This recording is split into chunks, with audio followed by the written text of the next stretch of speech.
Hola, hola, ¿qué tal? Buenas tardes para todos. Sean todos bienvenidos a un nuevo programa de Más allá de las noticias, episodio 26, y el título para hoy es Conspiraciones parte 2. Queremos dar la bienvenida a todos nuestros oyentes y a todos nuestros amigos que nos ven y nos escuchan por diferentes plataformas. Y quiero dar la bienvenida también a Daniel, saludarte Daniel, ¿cómo estás? Y comentarnos un poquito de qué va el programa el día de hoy. ¿Qué tal, Manuel? Queridos amigos, esta es la segunda parte y guardamos para el final lo más interesante. Quédese hasta el final porque vamos a poner en el final lo más interesante, como hace todo el mundo, ¿no? Vea este reel o este audio o lo que sea, pero la mejor parte está al final. Y quédese hasta el final porque vamos a mostrar ahora conspiraciones que nos tocan de cerca, porque algunas de estas conspiraciones estaban profetizadas y vamos a ver su cumplimiento. Le vamos a explicar un montón de cosas que muchas veces no aparecen por allí, pero les vamos a mostrar que el tiempo en el cual vivimos es un tiempo muy especial. Así es, muchas gracias Daniel. Queremos agradecer también a todos nuestros amigos que se conectan cada semana para escuchar y que también lo escuchan fuera de tiempo, ¿no? Porque hay otras personas que en otro momento la escuchan cuando tienen el tiempo de escuchar, así que queremos mandarle un fuerte abrazo, decirles que siempre oramos antes de comenzar cada programa, lo hacemos de una manera muy distendida, no muy estructurada realmente, y vamos tocando varios temas siempre poniendo el foco en la palabra de Dios y en las profecías. Y el día de hoy vamos a seguir hablando un poquito acerca de las conspiraciones, de la teoría de conspiración. La semana pasada hicimos un programa donde hablamos acerca de conspiraciones, hablamos también acerca de la disidencia controlada, de esas falsas voces que se levantan supuestamente contra el poder establecido, pero que nos distraen de los temas realmente importantes, pero el día de hoy vamos a estar tocando algunas conspiraciones que fueron un punto de inflexión en la historia de la humanidad.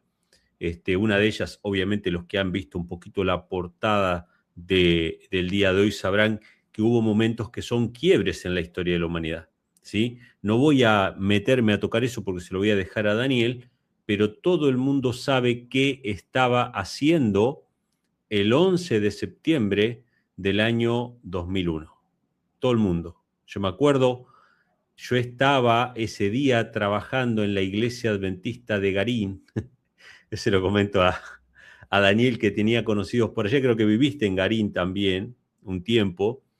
Yo estaba en la iglesia de Garín en Buenos Aires trabajando con el hermano Osvaldo Barzola, que en aquel tiempo era anciano de la iglesia, el maquinista sabio, en diferentes lugares ahí en Buenos Aires, en zona norte.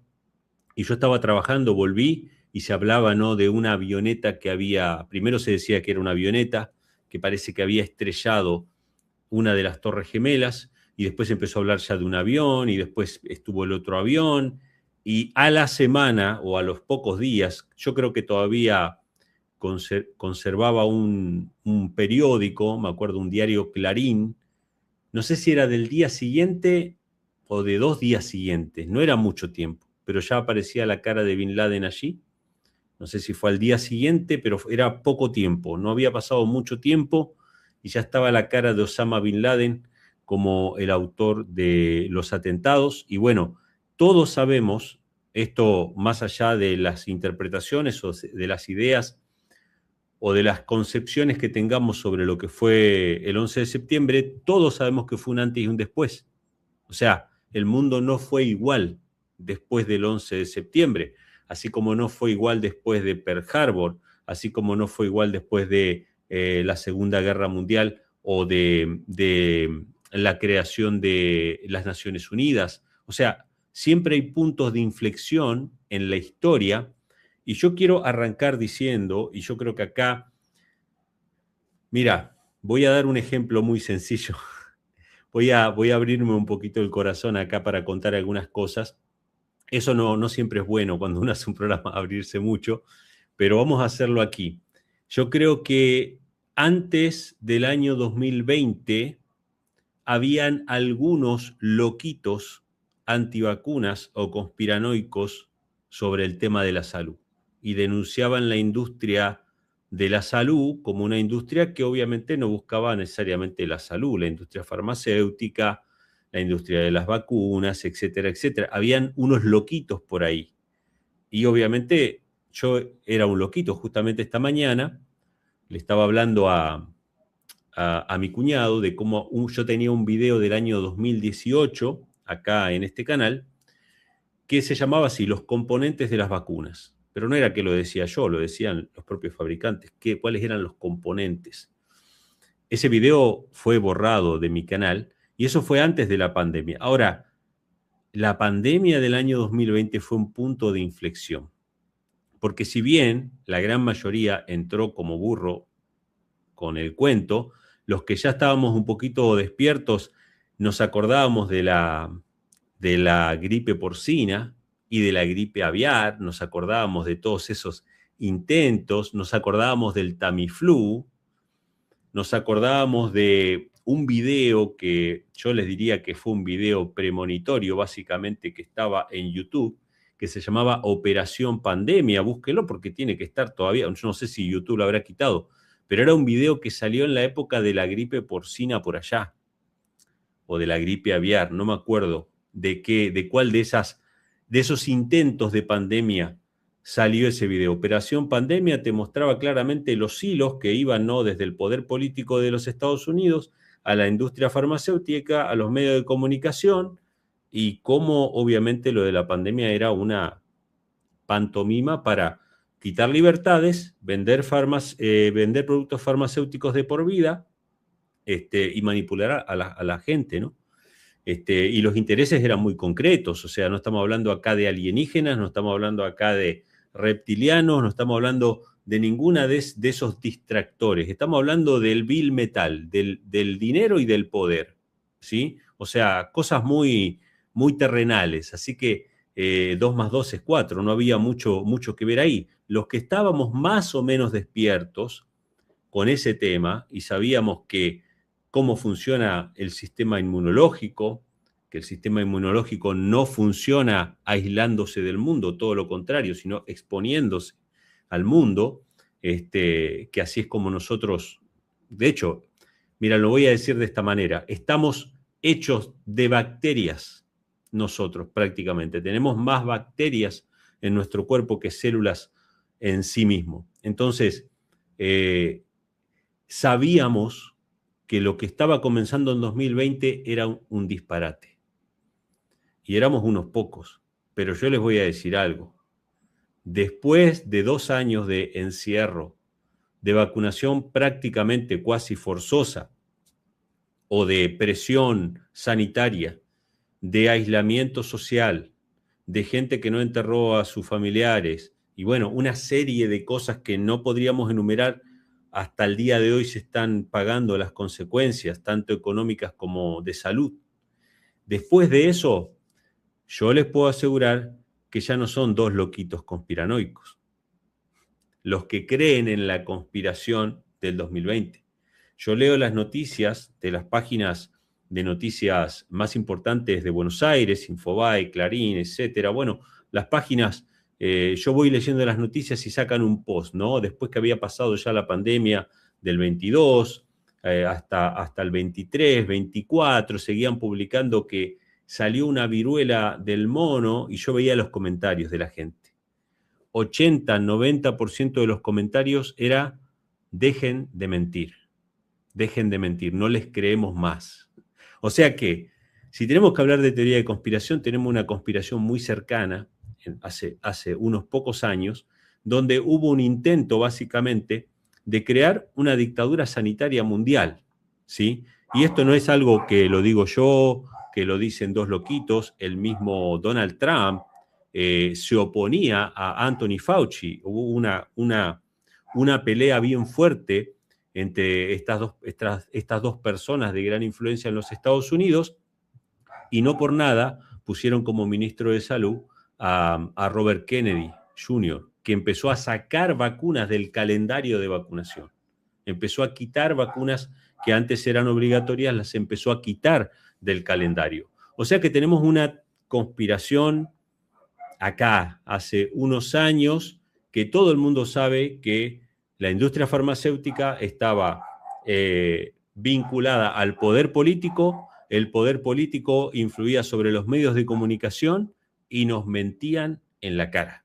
Y de paso, déjenme decir algo que he dicho ya muchas veces, pero nunca me voy a cansar de decirlo, probablemente el gremio periodístico sea uno de los gremios que más se ha prostituido y que más ha traicionado a la población en ese periodo del año 2020 en adelante. Y hasta el día de hoy siguen sin admitir que fueron cómplices de una violación sistemática de los derechos humanos contra la población, amenazando a la gente, bueno, una serie de cosas propagando el temor, propagando la desinformación. Eran realmente medios de fake news, eran realmente medios de desinformación masiva. Así que ahí tenemos una conspiración que la gran mayoría del público en general no me va a dejar mentir, van a estar de acuerdo conmigo de que fue realmente una conspiración. Y hasta el día de hoy Anthony Fauci está investigado, y hay juicios, y hay demandas y contrademandas, y esto es una lucha de poder para ver si alguno de todos los responsables van a pagar algo de lo que sucedió, ¿sí? En Argentina yo estoy bastante decepcionado, en Argentina por lo menos, porque los medios de comunicación son deplorables. No hay ni un solo medio de comunicación que haya dado otra opinión a la voz oficial. Así que esperemos que en algún momento, ¿no? Realmente haya algo de justicia, sobre todo como consuelo inclusive a todas las personas que perdieron familiares, que no pudieron despedir a sus familiares, gente que tuvo consecuencias por causa de la medicación forzada, ¿sí? Y que la están pagando hasta el día de hoy. Así que ahí tenemos una conspiración cercana. La teoría de conspiración realmente existe, es más terrenal de lo que nosotros imaginamos, aunque hay una lucha espiritual por detrás, porque en todo hay una lucha espiritual, pero es algo bien tangible que hasta algunos medios de comunicación lo pueden llegar a replicar. Así que bueno, Daniel, vamos a entrar ahora sí con tu parte de la teoría de conspiración para ver qué tienes para comentarnos acerca de esto. Te escuchamos atentamente y bueno, vamos a estar también proyectando los comentarios de nuestros invitados. Sí, vos sabés que te escuchaba y coincido plenamente. El periodismo se ha vendido, y la palabra prostituido es la más adecuada. Se han vendido a los poderes por el dinero. Hay una sola cosa que yo puedo decirles a todos y que lo pueden averiguar en sus países, en sus pueblos, en sus provincias, donde ustedes vivan y quieran averiguar. Pongan en los buscadores de Google esta información que generalmente es pública. ¿Cuántas personas en su pueblo o en su país fallecieron en el año 2020? ¿Cuántas fallecieron en el 2019, 18, 17, 16, 15? ¿Cuántas fallecieron en el 21 y en el 22? Y van a ver que hay una constante y no hay una explosión de fallecimientos como nos hacían creer durante el 2020, que ponían en las noticias 20.000 fallecidos y a los 15 minutos 21.000 y 22.000 y 50.000, iban así ascendiendo y uno decía, se está muriendo todo el país. Y resulta que cuando tenemos los datos, no, eso pasa todos los días mueren miles de personas, cuanto más mayor es la cantidad de población, mayor la cantidad de muertos. Y resulta ser que no hay más. Yo lo hice con Argentina y los números son bastante parecidos. Hay una pequeña fluctuación, obviamente cada año no es exactamente igual, pero la fluctuación es del 1%. Entonces uno dice, ¿cómo es que nos tenían asustados de que se estaba muriendo todo el mundo y no murió más gente? En ningún lado. También lo hice en este pueblo, que las estadísticas también están al alcance de la gente. no murió más gente. Entonces, sí, uno se da cuenta de que nos engañaron así, limpiamente. Bueno, la tenemos bastante cerca esta conspiración. Fue una conspiración para dominar a la gente. La mayoría de las conspiraciones de las que hemos hablado, las bíblicas y las de más acá, recuerdan ustedes que hablamos de la Edad Media, Juan Hus, Lutero, etcétera, fueron para dominar a la gente, porque si la predicación de Juan Hus o la predicación de Lutero no hubiesen impactado en la sociedad de su tiempo, nadie los habría perseguido, nadie se hubiera interesado por ellos. Si afectaba a 2 o 3 personas o 2 o 3 familias, ¿a quién le importaba? Pero no, afectaban a toda la sociedad y tenían miedo, en el caso de Juan Hus y Lutero, el papado tenía miedo de que se extendiera como reguero de pólvora y explotara y se les terminara el poder. ¿Y quién está detrás del poder del Vaticano? Satanás. Satanás no quería perder su poder. Él quiere aumentar su poder. Por eso muchas de estas conspiraciones lo que hacen es tratar de aumentar el poder de control sobre la población, como en el caso del año 2020. Y Emanuel mencionó el 2001, el 11 de septiembre del 2001, yo también recuerdo dónde estaba cortando el césped porque iban a venir los amigos de mis hijos. El 11 de septiembre acá en Argentina es feriado en la escuela, ¿no? Pues se recuerda a un prócer argentino, Domingo Faustino Sarmiento, y entonces no había clases. Y mis hijos dicen, y bueno, podemos, ya casi es primavera, ¿pueden venir mis amigos a jugar al fútbol? Sí, bueno, se a cortar el césped, y cuando estaba cortando el césped, mi esposo me dice, ¿vos escuchaste lo que pasó? ¿Qué pasó? Se estrelló un avión en las Torres Gemelas. Y fui a escuchar y al rato otro avión. Yo, no, esto no es casualidad, acá algo está pasando. No voy a hablar ahora de las Torres Gemelas, en un ratito voy a hablar, voy a retroceder un poquito en el tema de las conspiraciones, porque hubo, obviamente, después de Martín Lutero, el papado recibió una estocada muy fuerte por el protestantismo, que la sintieron. Media Europa se le escapó de las manos. Toda la parte de Escandinavia, toda la parte del norte de Alemania, el norte parte de Francia, Inglaterra, se le empezaron a escapar de las manos y el papado estaba muy preocupado por eso. Y Satanás también, como les dije recién. Entonces, ¿Satanás qué hace?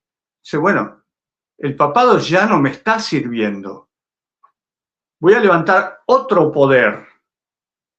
También es una parte de una conspiración. Algún día vamos a hablar de la conspiración que dio origen a la Revolución Francesa. En este momento no, porque es muy largo.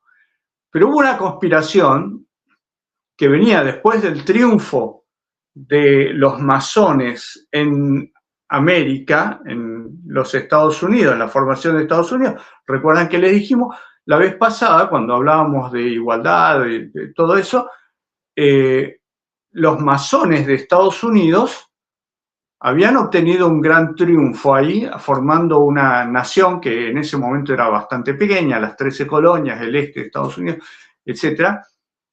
Pero vieron que era posible derrotar a Inglaterra. Y los franceses dijeron, apliquemos lo mismo que hicieron en Estados Unidos, apliquémoslo acá. Por eso, los que trabajaron a favor de la Revolución Francesa, muchos habían estado peleando en América al mando de George Washington. Lafayette, por ejemplo, Berthier, por ejemplo, habían estado en América y ellos también ayudaron a la masonería a imponer ese Estado controlador que ellos querían. Fue terrible. Bueno, ya lo hablamos la vez pasada, miren el video. Otro plan de Satanás, ¿no? Para controlar a la humanidad. No, ahora no con la religión, ahora no, porque el tema de la religión se les estaba yendo de las manos. Ahora, en vez de religión, hay una no religión. O sea, el otro punto. Por eso siempre tenemos que ser cuidadosos, porque Satanás, si no nos ataca por la derecha, nos ataca por la izquierda, o nos ataca por abajo, algún lugar encuentra para atacar. Y ahora estaba presentando a un poder no religioso. O sea, para apartar a la gente de Dios, primero usó durante 1200, 1300 años al Vaticano. Ahora dice, no, Dios no existe. Dios no existe. No crean en Dios porque Dios no existe. Es el pensamiento que tiene muchísima gente hasta el día de hoy, de que Dios no existe. Así que ese es el verdadero triunfo de la Revolución Francesa, es hacerle creer a la gente que Dios no existe y que nuestros actos no tienen ninguna consecuencia, más allá de que si robamos y nos pescan, nos meterán en la cárcel o alguna cosa así. Y si pagamos algún soborno, ni siquiera vamos a la cárcel, esto lo vemos todo el tiempo. Así que esa conspiración para derrocar al rey dio resultado y se extendió por buena parte de Europa. Avanzando hacia nuestro tiempo, también hubo otra conspiración para liberar a América del yugo español. Una conspiración anglo-francesa también, ¿no? La masonería anglo-inglesa y la francesa también colaboraron para emancipar a estos pueblos. Y se logró. Esto, lo que les estoy diciendo es historia, ustedes lo pueden comprobar. Tanto San Martín como Bolívar eran masones. Y fueron las personas elegidas para dirigir los ejércitos libertadores. Seguimos avanzando y nos encontramos con el siglo XX. Un siglo donde también el poder quiere dominar a la gente a través del dinero. A principios del siglo XX, 1913, se crea la Reserva Federal en los Estados Unidos. ¿Y qué es la Reserva Federal? Mucha gente dice, bueno, es el Banco Central de los Estados Unidos. No. Estados Unidos no tiene Banco Central. La Reserva Federal no es el Banco Central de Estados Unidos. Es una entidad privada que imprime dinero, que controla el dinero de los Estados Unidos. Yo sé que algunos de ustedes van a decir, ¿qué? ¿Cómo es esto? No, el gobierno de Estados Unidos no controla la emisión monetaria de los Estados Unidos, la controla la Reserva Federal. Y entonces, ¿cómo hace Estados Unidos? Porque la Reserva Federal, la idea en aquel momento era que iba a emitir billetes en contraprestación del oro. O sea, entraba una barra, un kilo de oro equivalía a tantos billetes que salían a la calle. Entonces la Reserva Federal, por eso es reserva, porque reservaban, está asociada a Fort Knox, que es el lugar, la caja fuerte de Estados Unidos, donde se guarda el oro, es Fort Knox. Y ahí guardaban el oro e imprimían billetes. Y eso fue así, es inteligentísimo, el tema es inteligentísimo a más no poder. Porque una entidad privada recibe oro de parte de Estados Unidos y le da billetes. Y esos billetes pueden no valer nada si yo decido quedarme con el oro. No sé si ustedes entienden el robo que es esto. Si yo decido quedarme con el oro porque tengo el suficiente poder para decir me quedo con el oro y no se lo doy, Usted se queda con unos billetes que no tienen ningún valor, es papel pintado. Esto los argentinos lo sabemos re bien porque nos lo han hecho tantas veces los bancos acá en Argentina. Nos lo han hecho muchísimas veces. Los depósitos de la gente en los bancos, de repente el gobierno dice, bueno, hay crisis, no se le puede devolver los depósitos. No, pero era dinero mío. Ah, no, pero lo siento, porque si le devolvemos a usted su dinero, quiebra el sistema bancario. ¿Y a mí qué me importa? No es mi problema. Mi problema es que yo les puse dinero a ustedes que lo tenían que custodiar y ahora no me lo quieren dar. Y bueno, ¿y qué puede hacer? A ver, ¿qué puede hacer? Venga con un tanque de guerra a la sucursal a ver si le devuelven la plata. No se puede hacer nada. Entonces, el pueblo, lo único que tiene que hacer es aguantársela. No puede hacer nada. Y eso puede pasar en los Estados Unidos. No ha pasado, pero el día que pase, una hecatombe. Bueno, hasta 1972, por ahí 73, más o menos, estaba Richard Nixon en el gobierno de Estados Unidos. Richard Nixon, había una crisis, la crisis del petróleo en Medio Oriente en el 73, no sé si se acuerdan o no, no importa. Israel había atacado a Egipto, un problema gigantesco, más o menos como lo de ahora, ¿no? Pero más profundo. El galón de petróleo creo que costaba $1, una cosa así, y se fue a $20, que era una enormidad. Ahora si nos dicen $20 ponemos a saltar de contento. Pero en aquel tiempo era terrible. Estados Unidos entró en una crisis, por eso tenían unos autos gigantescos que consumían gasolina, pero a carretillas, galones y galones de gasolina, no les importaba porque el galón costaba centavos de dólar. Y llegó la crisis, entonces empezaron a comprar autos de Europa, de japoneses, ¿no? Le vino muy bien a Honda, Toyota, todo eso. Y los autos europeos que consumían poco. Y entonces, en medio de esa crisis que aumentó la inflación, cosa que en Estados Unidos no tenía ni idea de lo que era la inflación,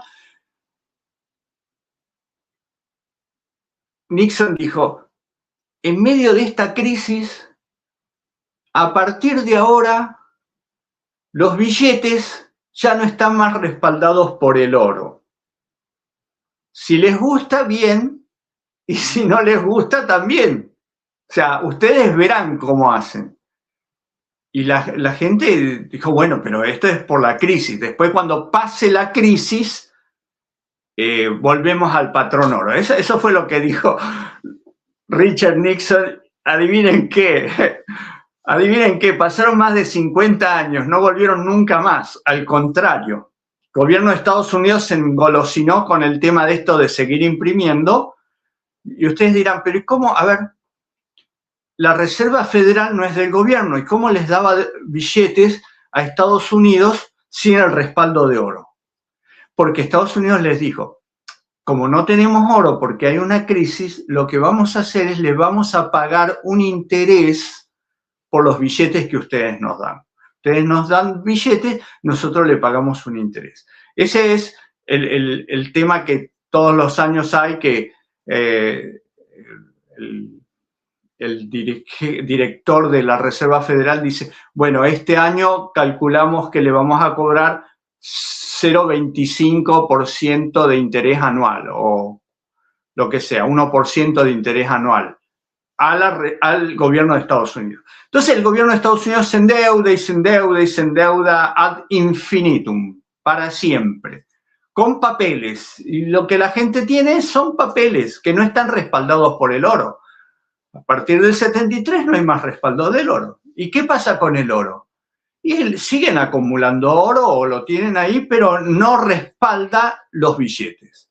Respalda las fortunas de los que tienen oro y que lo guardan ahí en Fort Knox, pero no sus billetes. Esa idea loca, pero muy bien estructurada, comenzó en 1913.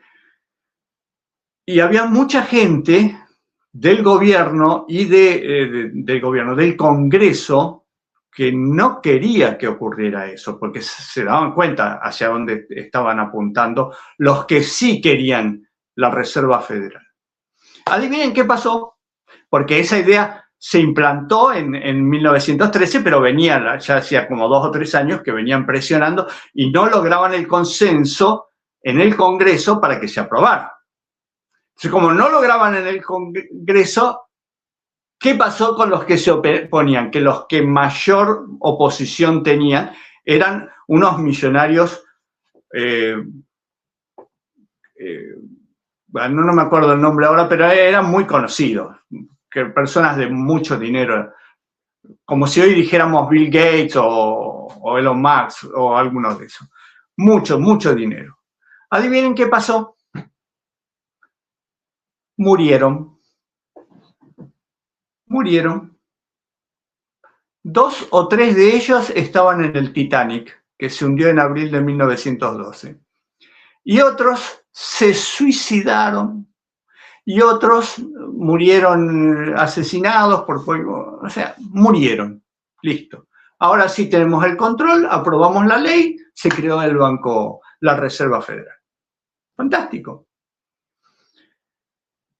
Esa es otra conspiración para dominar a la gente. O sea, todas las conspiraciones que realmente importan son para dominar a la gente. Y es lo que estamos mencionando, no estamos mencionando pilas de montones de conspiraciones que sirven para un determinado momento. Ahora, vamos a llegar al 2001, pero vamos a pasar por Argentina, porque lo que les voy a contar de Argentina sucedió antes del 2001. Sucedió en la década del 90. En 1992 hay una explosión en la ciudad de Buenos Aires, en el edificio de la Embajada de Israel. Explota y se destruye la Embajada de Israel. El gobierno sale a decir inmediatamente fueron los terroristas iraníes que pusieron bombas, todos. Nunca jamás se pudo probar nada sobre la Embajada de Israel. No confundir con lo que ocurrió 2 años después con la AMIA. Son 2 hechos distintos, muy parecidos porque fueron bombas y fueron la destrucción de edificios judíos israelitas. Bueno, nunca se pudo probar nada. Lo que sí se pudo probar es que la bomba que explotó en la embajada estaba dentro de la embajada. Y uno dice, ¿cómo pusieron una bomba dentro de la embajada de Israel que está más vigilada que Fort Knox? ¿Cómo hicieron para ponerla?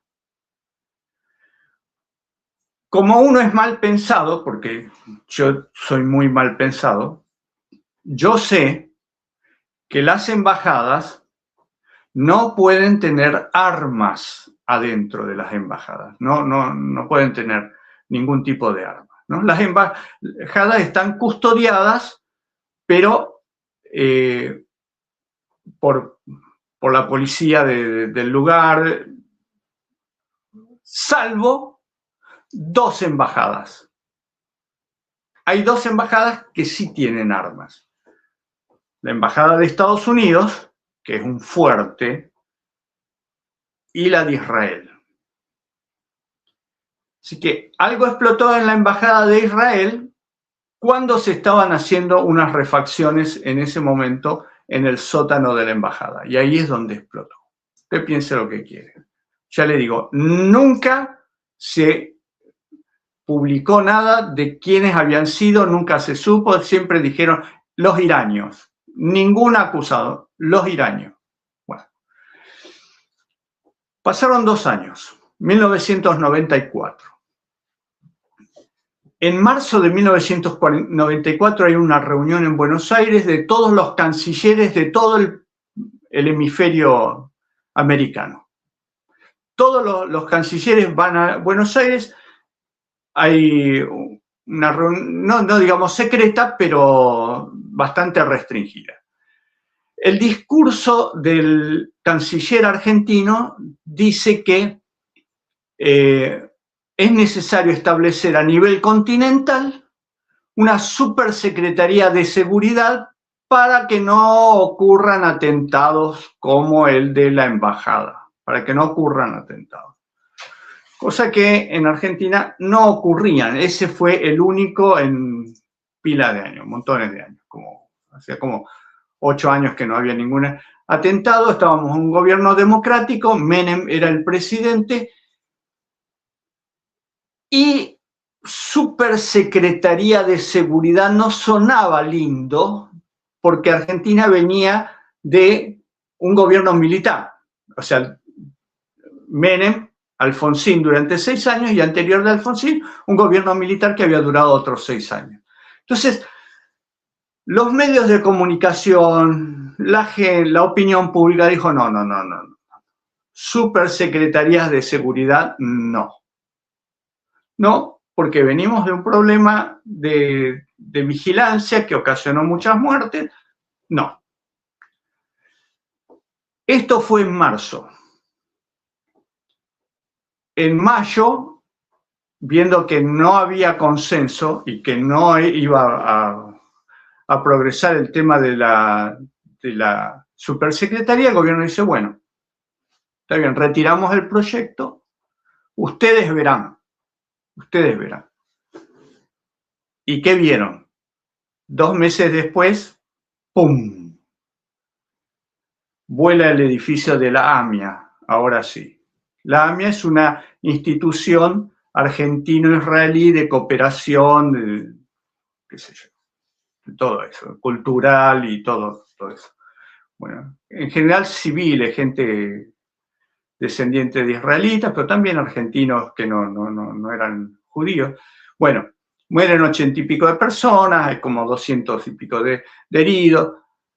¿Qué es lo que hace el gobierno 2 días después del atentado en la AMIA? Adivinen qué. Supersecretaría de Seguridad. Supersecretaría de Seguridad impuesta y nadie dijo nada. Nadie dijo nada. Ahora sí vamos al 2001, porque en el 2001 ocurrió exactamente lo mismo. ¿Recuerdan quién era el presidente en Estados Unidos? Era George Bush. En el año 2000, el gobierno de Estados Unidos habría propuesto un sistema que después se llamó el Acta Patriótica de vigilancia para prevenir atentados terroristas. Pero en Estados Unidos no había ningún atentado terrorista.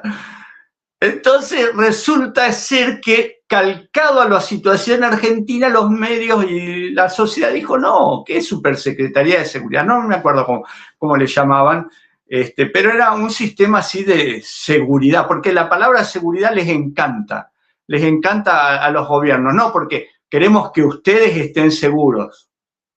No, si quisieran que estuviéramos seguros, ¿sabe hace cuántos años que hubieran derrotado al crimen organizado y a los narcotraficantes? Si los gobiernos quisieran que estuviéramos seguros, hubieran hecho hace muchos años lo que hizo Bukele en El Salvador. Pero no lo hacen porque también se benefician con todo este sistema de inseguridad.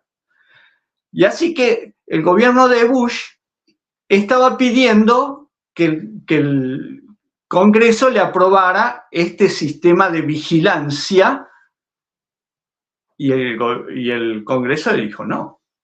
No, había muchas voces en contra. Adivinen hasta cuándo. Hasta el 11 de septiembre del 2001. Después del 11 de septiembre de 2001, George Bush da una conferencia, un llamado a la población diciendo no nos vamos a quedar quietos porque han matado a 3.000, 4.000 estadounidenses, los vamos a vengar, vamos a ir porque estos son no eran los iraníes, estos son otros terroristas pero de Medio Oriente también. Así que vamos a ir a buscarlos en sus casas, vamos a... Y además, para prevenir otros atentados, el Acta Patriótica. Vigilancia de la mañana a la noche en los Estados Unidos, sin habeas corpus, sin intervención de los jueces, los vuelos todos controlados. Todo. ¿Se acuerdan? O sea, los que tenemos cierta edad, nos acordamos cómo era antes viajar de país a país. Yo viajé a Europa como mochilero cuando era joven, allá por el año 1980, y a nadie le importaba, o sea, salvo que sí, nos revisaban por el tema de las armas, pero en general uno no se preocupaba si el desodorante era de 100 mililitros o de 150, no le importaba a nadie. Y después empezaron el gran control estricto de las personas. Esto de los desodorantes en los aviones y todas esas cosas, ese es el maquillaje. Lo importante es poder vigilar a la gente, escucharla sin intervención de los jueces. O sea, meterse en la vida privada de las personas para saber qué está haciendo la persona, cualquiera con la sospecha de que podría ser un subversivo, un terrorista o lo que sea. No importa, el gobierno decide eso. Antes lo decidía un juez, ahora lo decide el gobierno. Bueno, ¿por qué decimos que el 2001 no es un atentado terrorista externo a los Estados Unidos, sino interno de los Estados Unidos?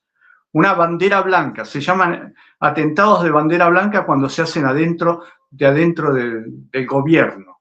Lo que pasó con el tema de la AMIA es que lo que verdaderamente se descubrió es que estaba implicada gente de la policía de la provincia de Buenos Aires en el atentado, que habían provisto la camioneta, y gente que estaba, bueno, o sea, todo lo único que se probó es que había gente de Argentina y no del extranjero.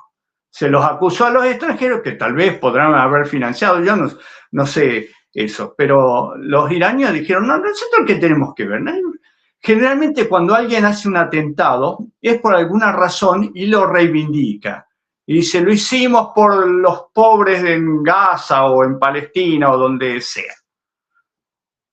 Y acá no hubo nada. Pero bueno, el tema es que han pasado 30 años y todavía no se ha resuelto quién estaba implicado ahí.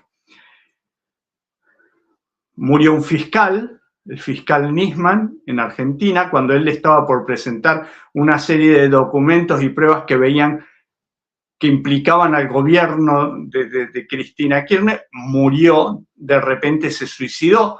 Estas cosas pasan, eso en las películas está todo el tiempo y acá pasa en la realidad. Y ahora les voy a contar algo acerca de las Torres Gemelas y por qué es imposible que haya sido hecho desde afuera. Punto número 1.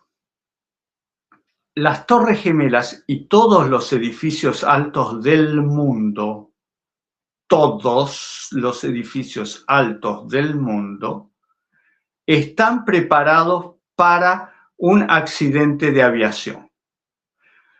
Son fabricados para resistir el impacto de un avión, porque se sabe que un edificio tan alto corre ese riesgo.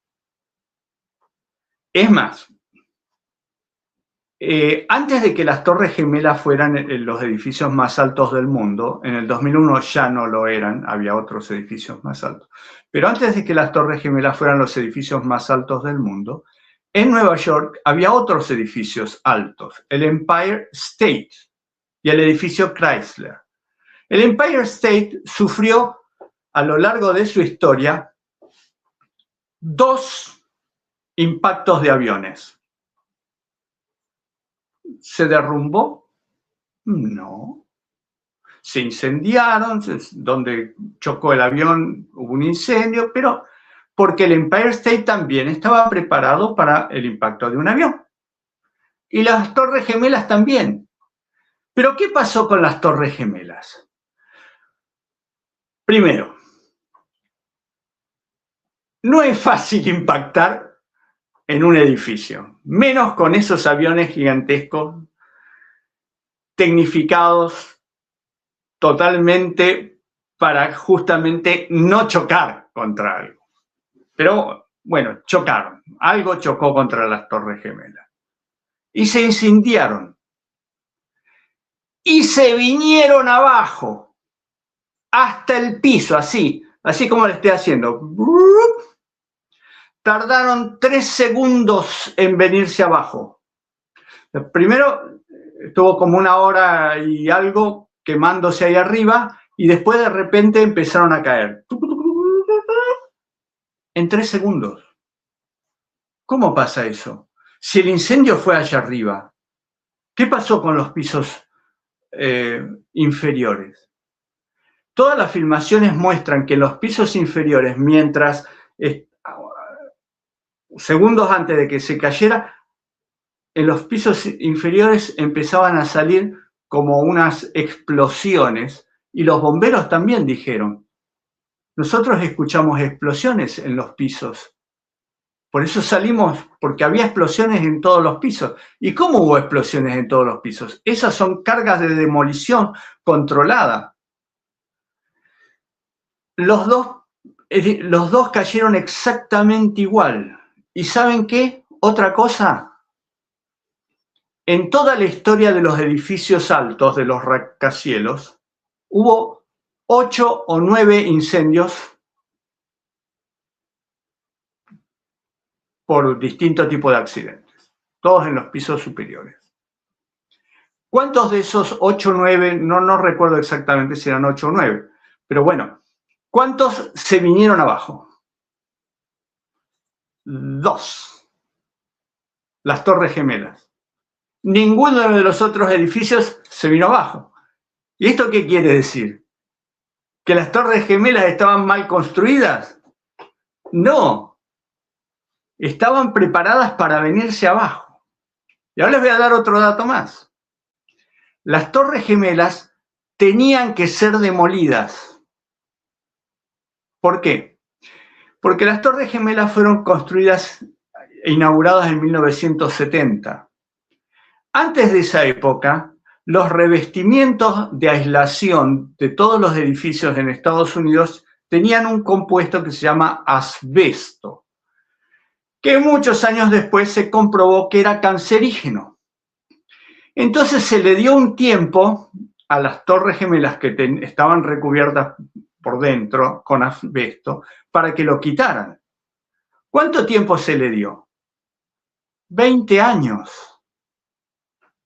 Pero ¿no era que eso produce cáncer? Sí, igual tuvieron a la gente 20 años absorbiendo el asbesto. No importa, o sea, a la gente no importa, salvo cuando es funcional para los intereses de los distintos gobiernos, ahí sí importa, y pobres los que tuvieron que sufrir eso, ¿no? Sacar el asbesto de los edificios era tan caro como construirlos de nuevo. Entonces, ¿qué es lo que se hace? Hay que tirarlos abajo, porque no es económicamente posible reemplazar todo el asbesto en un edificio de más de 110 pisos. No se podía hacer. Entonces los edificios estaban condenados a ser derrumbados. Y se derrumbaron gratuitamente. Pero fíjense lo siguiente. Un año antes del atentado a las Torres Gemelas, las Torres Gemelas fueron vendidas a un inversionista de apellido Silverstein. A ver si ustedes captan esto. Las torres tienen que ser derribadas. ¿Usted va a comprar un edificio que va a ser derribado? ¿Para qué? No tiene tiempo de amortizarlo, porque se le vencía el lapso de tiempo que se le había dado, ya se le vencía. Entonces lo compró por $500 millones. ¿Y qué hizo este señor Silverstein? Los aseguró. Los aseguró por $2.000 millones. La compañía aseguradora lo aseguró porque ya sabía que los tenían que tirar abajo, o sea que no había ningún problema. Entonces los aseguraron. Pero ¿qué cláusula tenía ese seguro? Que si se derrumbaban por algún atentado terrorista, les pagaban $2.000 millones a Don Silverstein. ¿Y qué pasó? Oh, qué afortunado el señor Silverstein. Fíjense ustedes, hay que llamarlo y que sea asesor nuestro, porque acertó fabulosamente. Se vinieron abajo, un atentado terrorista y cobró los $2.000 millones. Adivinen qué pasó con los escombros, con todo el escombro de los edificios de las Torres Gemelas. ¿Dónde está? Una compañía llamada Halliburton, el dueño de la compañía, amigo de George Bush y el que hacían negocios con el gobierno, fue contratado para limpiar todo eso y los escombros, para que no quedaran en los Estados Unidos y nadie los pudiera investigar, fueron llevados en barcos y tirados al fondo del mar más profundo. Ahí tiraron todo eso. O sea, nunca jamás vas a saber qué era lo que había. Pero hay filmaciones del momento en el cual los edificios habían caído, donde se ve que las columnas tienen unos cortes así en chanfle. ¿Y eso qué lo corta? Lo corta un compuesto que se utiliza en el ejército, se llama termite, que funde el acero, ¿no? Porque el calor de la gasolina de avión no es suficiente para fundir el acero. Entonces nunca se podría haber fundido el acero con el calor de los aviones. ¿Quiere que le diga más? Ese día no cayeron 2 edificios, cayeron 3 edificios. Y esto, si ustedes búsquenlo en internet, es muy interesante cómo cae el edificio número 7 del complejo, que eran 7 edificios, las Torres Gemelas eran 2, había otros más. Un edificio de 57 pisos, o sea, no era chiquitito. Al lado de las torres parece chiquito, pero son 57 pisos, que no fue impactado por ningún avión, que estaba como a 100 metros de las Torres Gemelas y se viene abajo así. ¿Y qué había en ese edificio? Había un montón de archivos muy importantes que comprometían a ciertos grupos de gobierno de Estados Unidos. Era un edificio también federal, un edificio muy importante, y se vino abajo. Y eso salió en los noticieros, pero nadie da una explicación. Un edificio se viene abajo y se vino abajo de la misma forma que las Torres Gemelas. Así, en 3 segundos, se vino abajo. Ahora les voy a contar otro chiste más. ¿Saben cómo supieron quiénes eran los que estaban en los aviones que chocaron con las torres? Porque encontraron los pasaportes de los terroristas que estaban ahí y que explotaron los aviones contra las torres, los chocaron y se les cayeron los pasaportes, y los bomberos encontraron los pasaportes entre medio de toda esa montaña de escombros. Encontraron los pasaportes de 3 o 4 de esos terroristas. Hay que tener suerte. Esto es como lo de Silverstein, ¿no? Una suerte espectacular. Y después dicen que no, esto no es teoría de conspiración. 1 más 1 es 2 en cualquier lado del mundo y creo del universo. Debe ser así. Y acá hay muchos 1 más 1 más 1 más 1 más 1. Y ahora sí vamos a la profecía. Porque esto que sacudió al mundo en su momento es el inicio del control mundial. Vamos a leer lo que Elena de White dijo al respecto. Y esto es para que la gente que no cree en Elena de White y que dice ninguna de sus profecías se cumplió, bueno, escuchen esto. El título es Edificios a pruebas de catástrofes se convertirán en ceniza, está en el libro Eventos de los últimos días, página 115. He visto las más costosas estructuras de edificios construidos supuestamente a prueba de fuego, pero así como Sodoma pereció en las llamas de la venganza divina, así estas orgullosas estructuras se convertirán en ceniza. Los deleitables monumentos de la grandeza de los hombres se harán polvo, aún antes de que venga la última gran destrucción sobre el mundo. Es una cita de tomo 3 de Mensajes Selectos, páginas 478-479 de 1901. Está recogida acá en Evento de los Últimos Días. El original es de ahí. 1901, 100 años antes. Pero alguno dirá, bueno, no tiene nada que ver, está hablando de edificios en general, en todo el mundo. No. Vamos a ver otro. Más adelante, dice, los hombres, más abajo, los hombres continuarán levantando costosos edificios que valen millones. Se dará especial atención a su belleza arquitectónica y a la firmeza y solidez con que son construidos. Pero el Señor me ha hecho saber que a pesar de su insólita firmeza y su costosa imponencia, estos edificios correrán la misma suerte del Templo de Jerusalén. Tomo 5, el Comentario Bíblico Adventista, página 1074 de 1906. Presten atención a las fechas, que eso es algo que mucha gente no presta atención. Las fechas son importantes en las citas, especialmente de Elena de White, porque a veces uno toma una fecha posterior y cree que está hablando de una fecha anterior. Lo que Elena de White dijo en 1950 a veces no se aplicaba a 1850, a veces no se aplicaba en 1890. Entonces hay que tener en cuenta esas fechas que aparecen ahí no aparecen porque sí nomás, sino porque hay un contexto en el cual tenemos que ser. Ahora vamos a ver la ciudad de Nueva York un poquito más abajo, al final de la página. Dios no ha ejecutado su ira sin misericordia, todavía se extiende su mano. Debe darse su mensaje en el Gran Nueva York.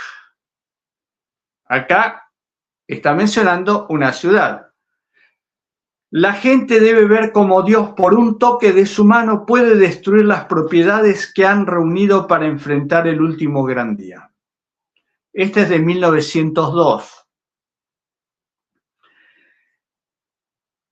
No tengo luz en particular respecto a lo que viene sobre Nueva York. Solo sé que un día los grandes edificios serán derribados por el poder trastornador de Dios. La muerte llegará a todas partes. Esta es la razón por la cual me siento tan ansiosa de que nuestras ciudades sean amonestadas. 1906. Sigue hablando de Nueva York, pero la cita que es más impactante y que sí nos dice que esta profecía se cumplió en las Torres Gemelas, dice así: estando en Nueva York en cierta ocasión, se me hizo contemplar una noche los edificios que, piso tras piso, se elevaban hacia el cielo. Estos inmuebles, que eran la gloria de sus propietarios y constructores, eran garantizados incombustibles. La siguiente escena que pasó delante de mí fue una alarma de incendio. Los hombres miraban estos altos edificios reputados como incombustibles y decían: están perfectamente seguros. Pero los edificios fueron consumidos como el alquitrán. Las bombas contra incendio no pudieron impedir su destrucción. Los bomberos no podían hacer funcionar sus máquinas. 1909. 1909, joya de los testimonios. ¿Sabía Elena de White de qué hablaba? Dios se lo dijo. Muchas veces la ciudad de Nueva York, los grandes edificios, orgullo de sus constructores. ¿Se cumplió el 11 de septiembre del 2001? Yo creo que sí. Yo creo que sí. Hay varias cosas que ella está diciendo ahí, que es la ciudad de Nueva York, son altos edificios, se consumen rápidamente, como el alquitrán, así rápido. Los bomberos no pueden hacer nada, no pueden apagar el fuego y son totalmente destruidos. ¿Y de qué está hablando? De que prestemos atención en las citas anteriores, dice que esto es para el tiempo del fin. Nosotros vemos que Estados Unidos empieza a hablar como dragón a partir de esto. A partir de esto empieza a decir, bueno, yo soy el dueño del mundo, yo voy a hacer lo que quiera, voy a atacar a quien quiera, y lo ha hecho, porque fue primero Afganistán, porque fue después Irak, y después hizo lo que se le dio la gana hasta el día de hoy. Ataca a quien quiera. Y esta es una advertencia para nosotros. Satanás está haciendo lo que Dios le permite hacer, pero está llevando al mundo a un control mundial. Y vienen otras cosas que también tenemos que estar atentos, porque este tema del dinero, lo que les hablé de Fort Knox, de la Reserva Federal y de todo eso, es una parte. Hoy hay otros sistemas para controlar a la gente a través del dinero. De eso vamos a hablar en algún otro momento. Les mando un abrazo muy grande. Les digo, confíen en la palabra de Dios, que es eterna, que se cumple. Confíen en sus profetas, cuyas profecías también se cumplen. Dios los bendiga. Amén. Gracias. Gracias, Daniel. Gracias a todos los hermanos que nos han estado dejando sus comentarios. Hoy realmente el tema fue intenso. Es un tema realmente muy polémico. Seguramente se han tocado muchas sensibilidades y esperamos en Dios. Esperamos que realmente estas reflexiones que estamos teniendo y sobre todo las palabras proféticas, ¿no?, que tenemos allí, no solamente de la Biblia, también del Espíritu de Profecía, nos puedan dar la seguridad de que Dios está al control, que Dios ve el fin desde el principio, que podemos confiar en Él. Así que agradecidos a todos ustedes. Gracias también, Daniel, por habernos acompañado. Sepan todos que pueden escuchar el podcast, tanto lo que hacemos aquí en Más Allá de las Noticias como otros episodios en la página manuelvallejos.com. Ahí estoy poniendo todos los audios editados para que los puedan escuchar en mejor calidad. Así que bueno, les damos un abrazo, les agradecemos por la compañía. Hoy llegamos a 100 personas o 100 dispositivos conectados, así que estamos muy contentos de haber participado con ustedes. Les mandamos un abrazo, que Dios les bendiga. Nos vemos, Dios mediante, la semana que viene.